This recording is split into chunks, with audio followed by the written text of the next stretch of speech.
அறிக்கை. சீப்பை எடுத்து ஒளித்து வைத்துக் கொண்டதினாலேயே கலியாணம் நின்று போகுமா?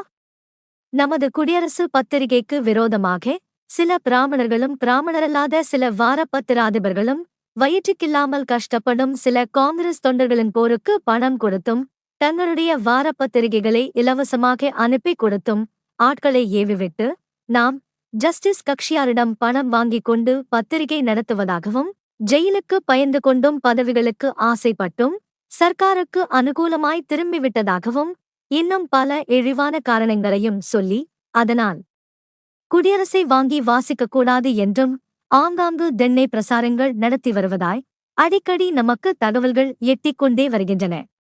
இவற்றைப் பற்றி நமது உப பத்திராதிபர் இரண்டொரு இடங்களில் நேரிலும் பார்த்திருக்கிறார்.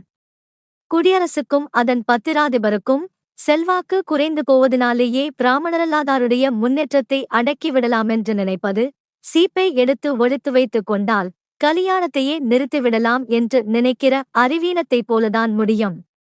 இவ்வித விஷம பிரசாரகர்கள் இரண்டொரு பத்திரிகையை திருப்பனுப்பிவிடச் செய்த போதிலும் பத்திரிகையின் வளர்ச்சி நாம் எதிர்பார்க்கிற அளவுக்கு மேல் வளர்ந்து கொண்டுதான் போகிறது. அது எப்படியானாலும் நமக்கு கவலையில்லை. தேச விடுதலையின் பொருட்டும் பிராமணரல்லாதார் முன்னேற்றத்தின் பொருட்டும் நமது கருத்தை வெளியிட பத்திரிகையை வைத்துக் கொண்டிருக்கிறோமே தவிர பத்திரிகை நடத்தி அதனால் பணம் சம்பாதிப்பதற்காக அதை நாம் வைத்துக் கொண்டிருக்கவில்லை என்பதை மாத்திரம் அவர்களுக்கு தெரிவித்துக் கொள்ளுகிறோம். குடியரசு அறிக்கை, ஜனவரி 10, 1926.